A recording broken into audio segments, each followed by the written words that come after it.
more about UNICEF and about the work that we're doing together. UNICEF and Circle K are doing together in Haiti. Can you all hear me and see the screen okay? Just a quick, yep, great, thanks. If you can keep yourself muted, that would be great. If you feel comfortable, please do turn on your video. I'd love to see your faces. The chat box is open, so if you have any questions, please feel free to chat it in. I'll try to keep my eye on it, but if I miss it, I will definitely have time at the very end for Q&A. All right, so let's get started. Oh, there we go. So I'm going to start my presentation with talking about UNICEF. What is UNICEF? Well, UNICEF used to be an acronym. It used to be the United Nations International Children's Emergency Fund. Now we go by the United Nations Children's Fund. We got rid of the I, international, because, you know, UN, of course we're international. It's a little bit redundant. And then we got rid of the E because emergency, UNICEF is not there for emergency situations. We are there before, during, and after emergencies. And that was really important to our organizational mission. So we did get rid of the emergency, and now we are just the United Nations Children's Fund. For 70 years, UNICEF has been protecting children's rights and providing the assistance and services they need to not only survive childhood, but to thrive into adulthood. In fact, UNICEF has helped save more lives than any other humanitarian organization in the world. Today, UNICEF has a presence in more than 190 countries and territories around the world. So basically any country that you can think of, UNICEF is there. And we provide children with health services, water, sanitation, nutrition, education, protection, and emergency relief through low cost, high impact, sustainable solutions. Now, I want to note that UNICEF is an international development organization and not a charity. What does that mean? Well, it means that UNICEF is, as I said before, on the ground before, during, and after an emergency. So I'm sure you've all heard the quote, if you give a man a fish, you feed him for a day, you teach a man a fish, you feed him for a lifetime, right? Well, that's exactly what UNICEF does. Instead of, for example, going into a community that has no water and building a well, instead what we do is we build a well, and then we train the community how to fix and maintain it, right? And then we help strengthen the community and even the country until it's healthy enough that for the next time they can build the well on their own.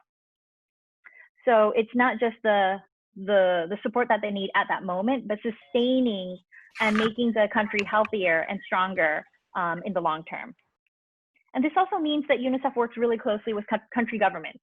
That's important. We make sure that anything we do is aligned with each country's priorities, and that ensures that any programming that we do is sustainable in the long term.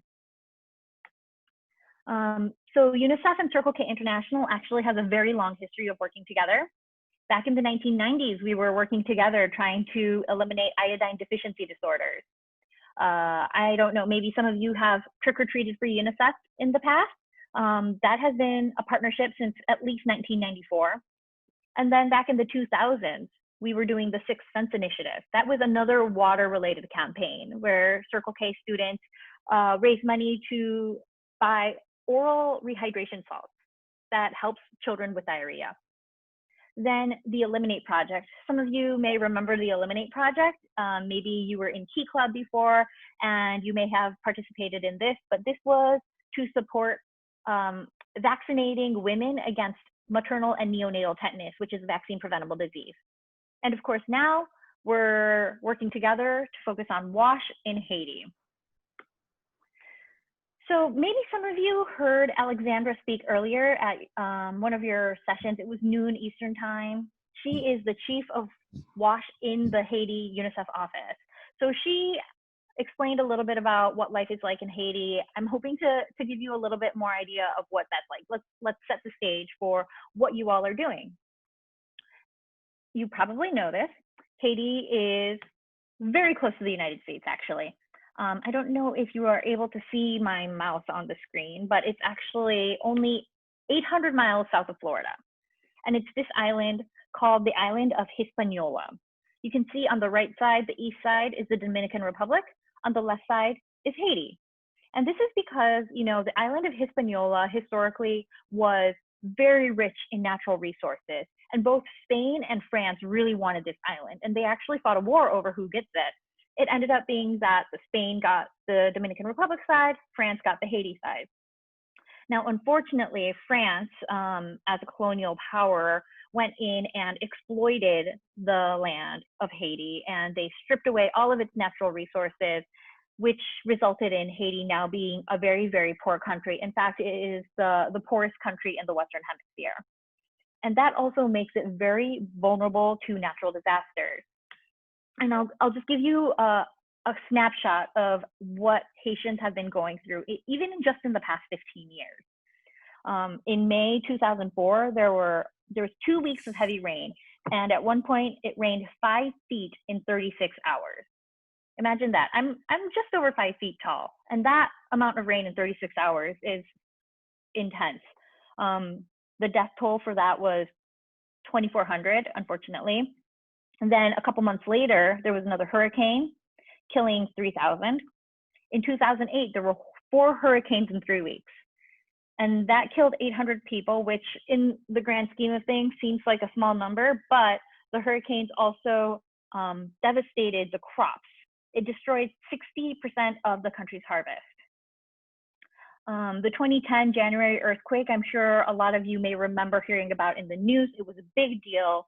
The death toll there was 300,000 people. There were another 300,000 that got injured, and 1.5 million people were displaced overnight. So that means 15% of the population overnight had nowhere to go. It destroyed all the infrastructure, the roads, the healthcare facilities. And that meant when in September that year, there was a cholera outbreak, the country was so unprepared to deal with it. Now, this cholera outbreak was the first cholera outbreak in more than a century. It's said that this is the worst outbreak in recent history in the world, and it actually caused 820,000 cases, claiming almost 10,000 lives over the next 8 years. And then October 2016, you probably remember this as well, Hurricane Matthew killed 1,000 people. It was just on top of everything that they've been through, it was just a terrible, terrible disaster. And this actually helped convince the International Board of Circle K International in 2017 to focus on Haiti because of the devastation that Hurricane Matthew left behind. Last year in 2019, just the chronic food and fuel shortages led people into the streets. They were protesting the government for their, lack of knowing how to handle all the situation. And then the government just shut down parts of the country in response to the protests. That meant children weren't going to school. That meant people couldn't access hospitals and healthcare facilities. And then, of course, now they are going through the same thing that we all are, COVID-19, where everything was shut down for a while. People were scared to go into hospitals. And so that has just been devastating for the country. Haiti now ranks last among the Caribbean and Latin American nations for guaranteeing children's rights, and of course is the poorest country in the Western Hemisphere. So these are some facts, you can read it, but just saying that, the majority of the country is very poor. 2.5 million people are under the official extreme poverty line, which is $1.23 a day. 96% of Haitians are highly vulnerable to natural hazards, and then 850,000 people need help to access primary health care, but this number has actually gone up due to the COVID situation. So let me check to make sure. Yeah, okay, I don't see any questions in the chat, so I'm gonna keep going. So next, now that we have an idea of what Haiti as a country looks like and what people are going through in Haiti, I'm going to shift my focus to WASH, this great WASH program that Circle K is supporting. What does that even mean? Well, WASH stands for water, sanitation, and hygiene. Water is obviously clean water, safe water, making sure that it doesn't have any diseases, bacteria in it. Sanitation is a fancy word for toilets. We want to end open defecation. We want to make sure everyone has access to toilets. We want to make sure that it prevents disease.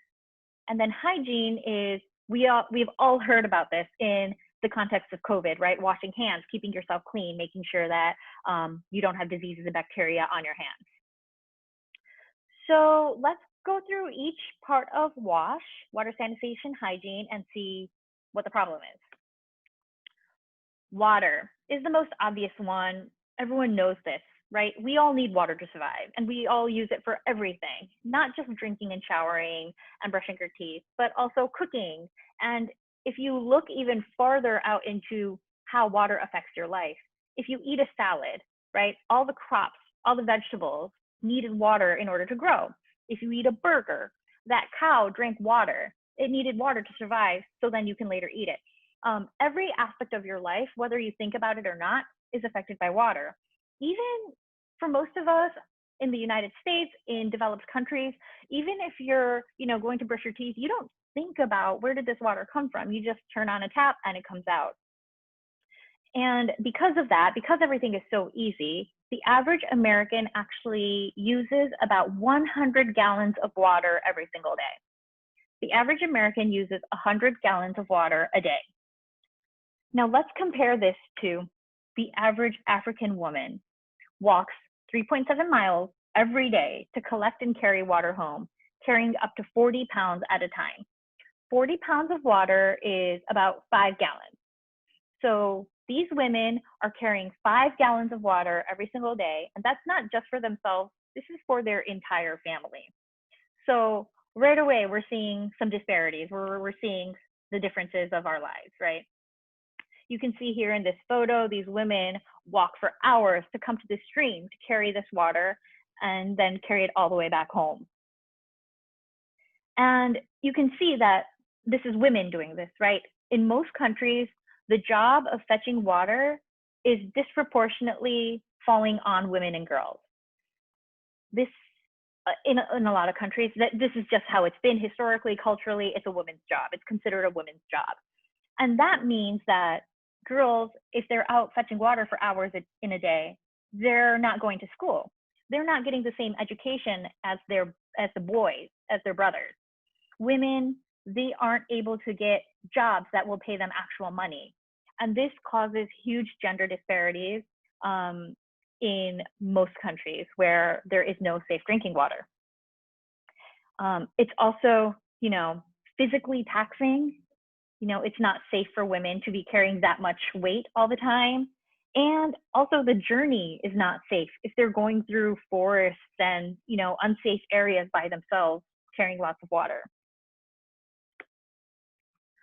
And then women spend all this time, all this energy to go get this water, but a lot of times the water that they get is unsafe. 2.1 billion people around the world lack access to safe drinking water at home. And this causes all these different diseases that we hear about. A lot of these diseases we don't worry about in the United States because we all have access to safe water. But for everyone else in the world who don't have access to safe water, they can't choose between drinking or not drinking, right? You have to drink water. So then that puts them at risk for all of these different diseases. In fact, unsafe drinking water causes all these illnesses. 800 children under 5 die from diseases linked to poor water, sanitation, and hygiene every single day. This is one of the major contributors to under 5 deaths in the world, just unsafe water and diarrhea. And even if children don't die from these illnesses, it actually contributes to malnutrition, it contributes to stunting, it blocks children's development, sometimes permanently. So this is a big problem. So what is the way that we keep water safe? How do we make the water safe so people can drink it?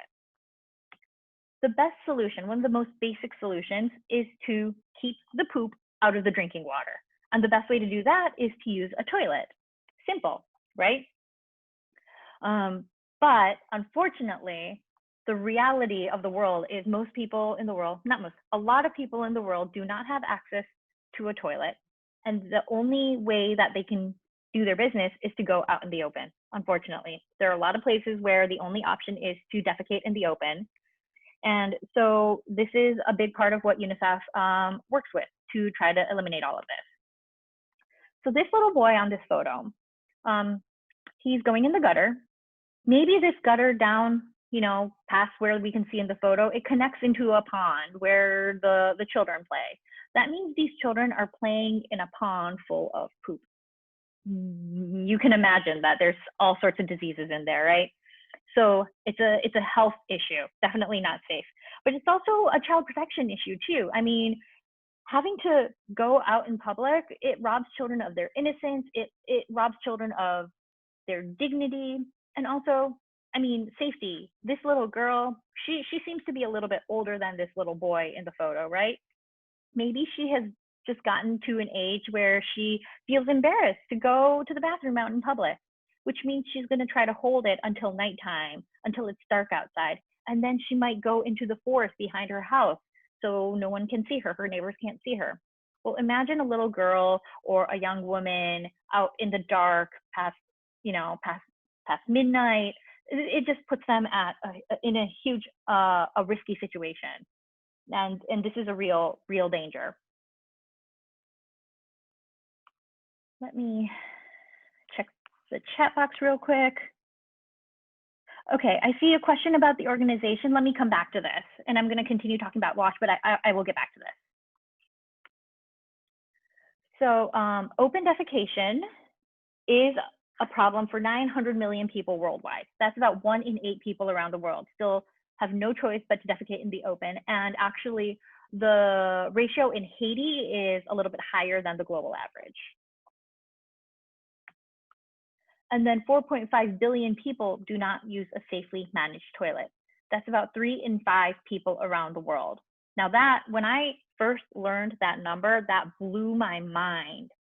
3 in 5 people don't have a safely managed toilet that they can use every day. And there are now more mobile devices in the world than there are toilets. So sit on that for a minute. The last one is hygiene. We've all heard of this now, right? In the context of COVID, how we're all supposed to wash our hands with soap and water for 20 seconds. And there's, the right way to wash your hands where you get into all the nooks and crannies. For people who don't have access to water, that's not even something that they can do. So a big part of UNICEF is providing hand washing stations, water, soap, but also teaching people that, this is something that you have to do. Regular hand washing with soap can reduce the number of incidents of diarrhea by around 50%. This simple act of washing your hands can keep you alive. And so UNICEF goes around to these communities and does a lot of education to children about changing their behaviors and washing their hands. And we found that actually focusing on children is the best way to create widespread behavior change. A lot of adults, and you can think of the adults in your life, a lot of the adults are kind of set in their ways, right? They have done things for a certain way for their entire life. They can say, well, I've never washed my hands before and I'm not sick, so I don't have to wash my hands. Children, a lot of times, are a lot more adaptable, a lot more flexible. If they learn about the importance of hand washing at school, they're going to be so proud to learn this and go back home and teach their older siblings and teach their parents and share this information. And that's how this information goes from the children to the parents. The parents now know that, okay, maybe I should be washing my hands. It spreads to the community. Children feel empowered because they have done something good for their community. We found that going through schools and going through children are one of the most effective ways of changing behaviors. So I've been kind of mentioning UNICEF's role throughout this, but UNICEF has been working really hard thanks to support from Circle K International, thanks to the support from a lot of other partners who have decided that they want to make the world a better place. Thanks to all of those people, we have helped 2.6 billion people gain access to safe, clean water since 1990, which is pretty incredible. And we're still going strong. We're going to keep going until everyone has access. So we obviously provide clean water. You can see these taps, buckets that we've actually sped up with COVID. Now everyone absolutely needs to be washing their hands, so we have been trying to provide these water buckets everywhere. UNICEF also works to make sure that every toilet latrines that they build, they're culturally appropriate for that particular community. A lot of times it's important to make sure these are gender segregated. A lot of times cultures prohibit girls and boys from being in the safe space, or, making sure that the doors are there and they're able to be locked. So, there's no, danger of a stranger coming in. We also, obviously, I just mentioned this, teach appropriate hand washing behaviors. We distribute family water kits in times of emergency. When a disaster strikes, like an earthquake or a hurricane, we are there to distribute these emergency water kits. Does someone have a question? Okay. And then these are the oral rehydration salts that I mentioned earlier. This is, if you can imagine, kind of like a Gatorade packet where you put the powder inside some water. That's pretty much what it is. If a child is dehydrated, severely dehydrated to the point where they're having diarrhea, they can't stop, they can't hold down any water, this is making them sick, this packet is one of the cheapest and most effective ways to keep the children healthy. And back when Circle K and UNICEF were partnered around these oral rehydration salts, one packet cost 6 cents, which is why Circle K International had the 6 cents initiative. Currently, I think these packets cost around 10 cents each. So, thanks to what you all have been doing, in 2019 alone, 150,000 people in Haiti have gained access to safe drinking water, and then 664,000 people were reached with cholera prevention messaging. So thank you all for everything that you have been doing to support UNICEF and Haiti and the WASH Project. So cholera, why is it important to be focusing so much on cholera? Well, I said in the beginning that Haiti had one of the worst cholera outbreaks in the entire world. Cholera is a waterborne illness. It's a bacteria that lives in the water. And if you drink this bacteria through the contaminated water, you get this disease. Most people, they're fine. They might have diarrhea for a couple of days. They might have a mild stomach ache, but it goes away and it's totally fine. But for other people, for 5 to 10% of the people who get this, it can be life-threatening. I mean, to the point where within a couple hours, you have severe diarrhea, you can't stop it, you get all the water out of your body, and then that leads to death. It's terrible. And if you think back to what I said about how life is in Haiti, where most of the people that in rural areas, they don't have toilets, right? You have diarrhea, but you don't have a toilet. I mean, then you're just spreading your bacteria everywhere. And if it gets into a water source, then it's going to contaminate everyone else in your community. And this is how it spreads rapidly. So since 2010, because of this lack of infrastructure in Haiti, because of the lack of toilets, because of the lack of education on how cholera spreads and what cholera is, there has been 800,000 suspected cases and almost 10,000 deaths. So this was a high priority for the UNICEF team in Haiti on how do we stop this? This is what they've been doing. Every time there's a suspected cholera case, UNICEF sends out a rapid response team. And this is a team of 3 people. It's a nurse, a disinfector, and a public awareness officer. And they rush to the home of where there is this person suspected cholera case. They cordon off an entire area around the house. They decontaminate everything with chlorine. They provide antibiotics for the family because some people might have cholera and not know it yet, right? Or their symptoms might be mild enough that they're unsure. So they give antibiotics to make sure everyone stays healthy.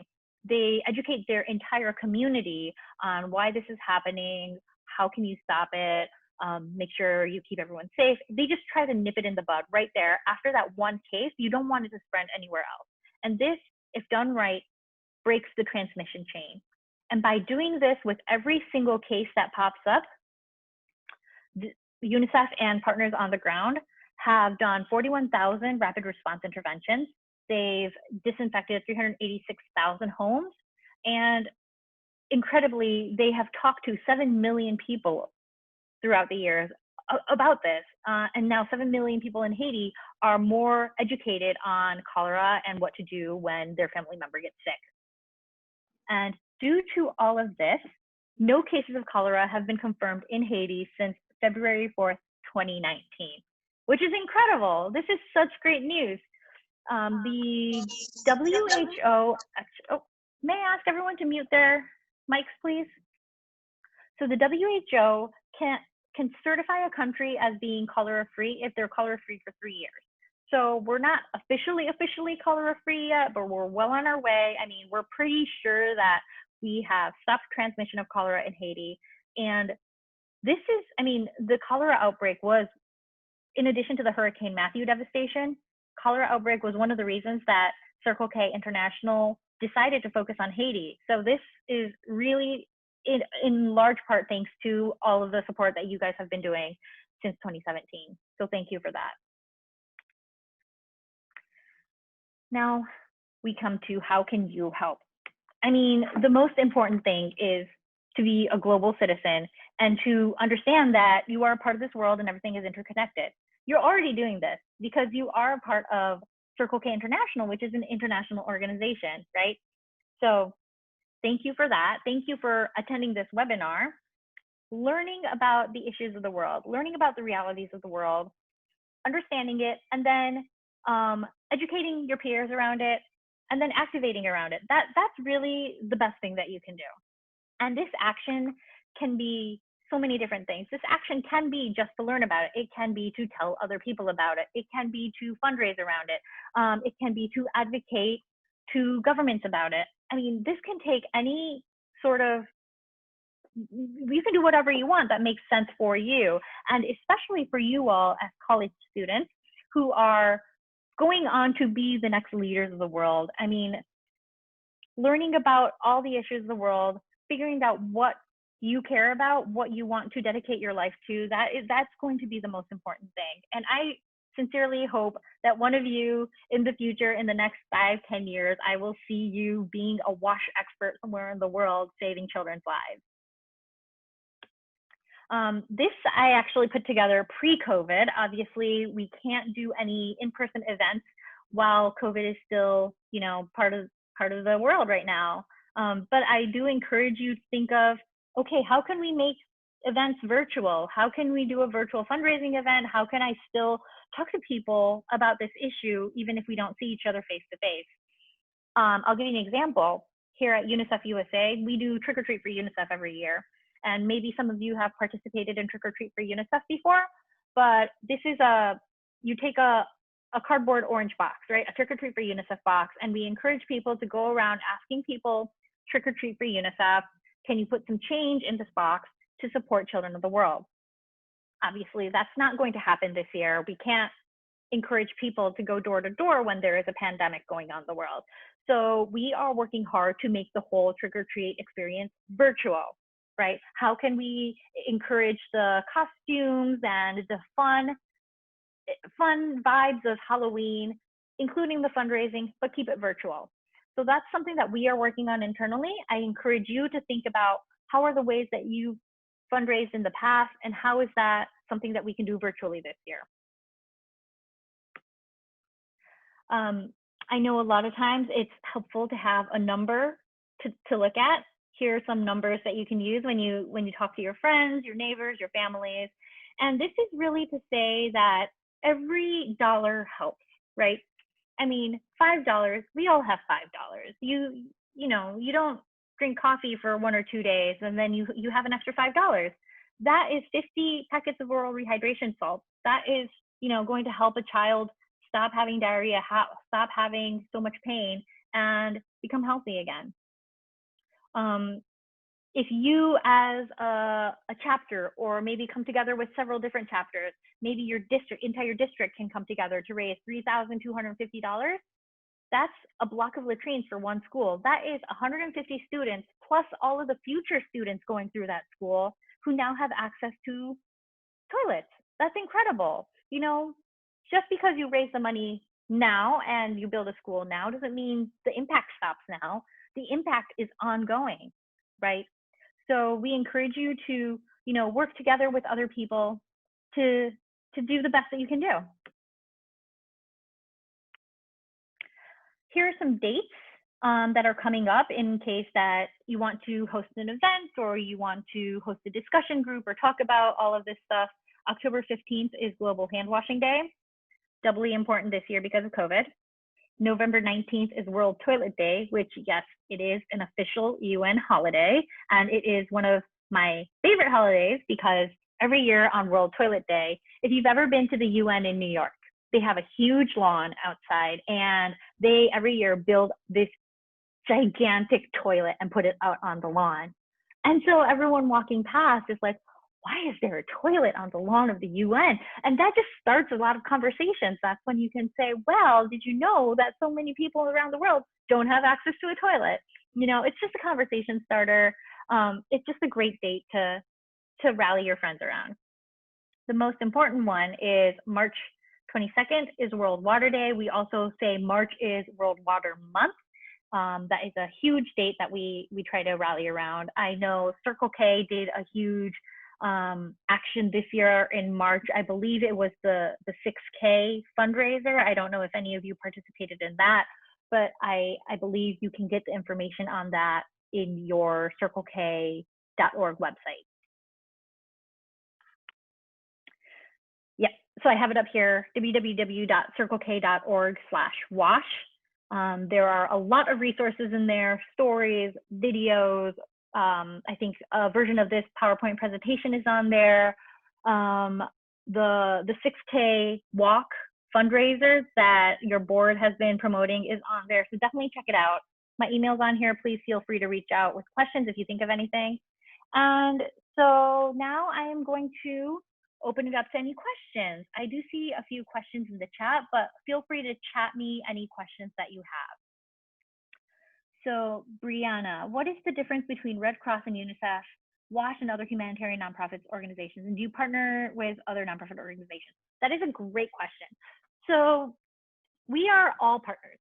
UNICEF, Save the Children, Red Cross, PATH, like all of these international development organizations work together. This problem is so much bigger than what one organization can do on our own. There is a huge group of people who actually coordinate amongst different organizations to make sure that we're not all focusing on the same thing, especially during emergencies. This becomes particularly important when like an earthquake or a hurricane hits and everyone just like rushes into the ground all at once. UNICEF actually takes the lead on WASH for emergencies.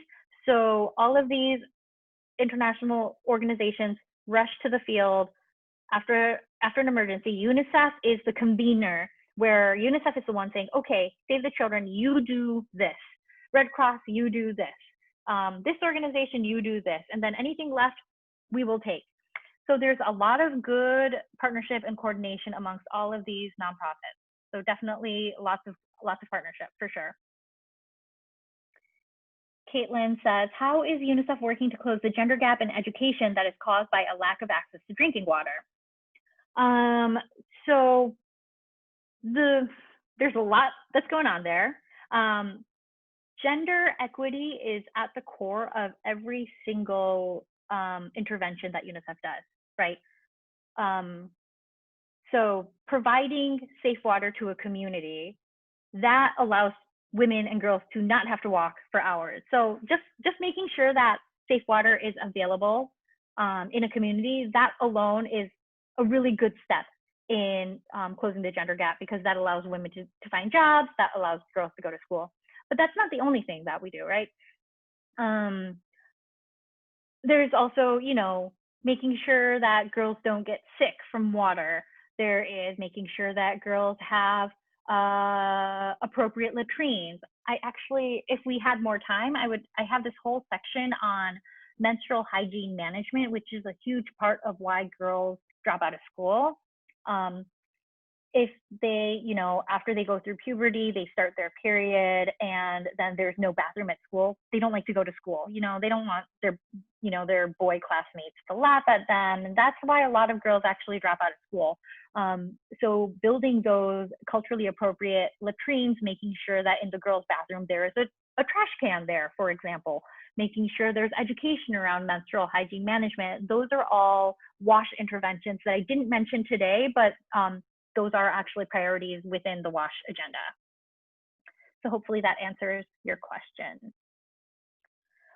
How many sachets does it usually take to help one child? It really depends. Honestly, it depends on the severity of their dehydration and their illness. Sometimes after a couple, they start to feel better. They're able to hold down some food, some water. For other children, it's really takes more, like 3, 4, 5 days. So it really, really depends. Besides being a global citizen, what other ways can people support if they are not able to contribute to even a small amount of donation? Yes, so that's a very good question. Fundraising is important. Obviously, you're all students. I understand. I was a student once. I had no money. So why I say it's important to educate your peers and educate your family and your community is it means that many more people are going to know about the issue, that many people are going to care and want to help. So if you don't have the funding to support this program, maybe someone who heard your story will. And that's why it's so important to spread the word. There's also advocacy that you can do. We have a lot of advocacy asks on our website, unicefusa.org. Some of them are water related, some of them are gender equity related, some of them are child protection related, whatever you're interested in. A lot of times, we as an individual, it's so hard to make a difference. But if we can pressure our government officials to create policy to support children, then that's what we can do, right? Because our government representatives represent us. They answer to us. So if you reach out to them and say, hey, I need you to support children. When you make policy, we need you to keep children in front and center of your mind. They're going to listen to you. So that's another easy way that you can take action without, spending any money. I hope that answers your question. Does anyone else have any questions?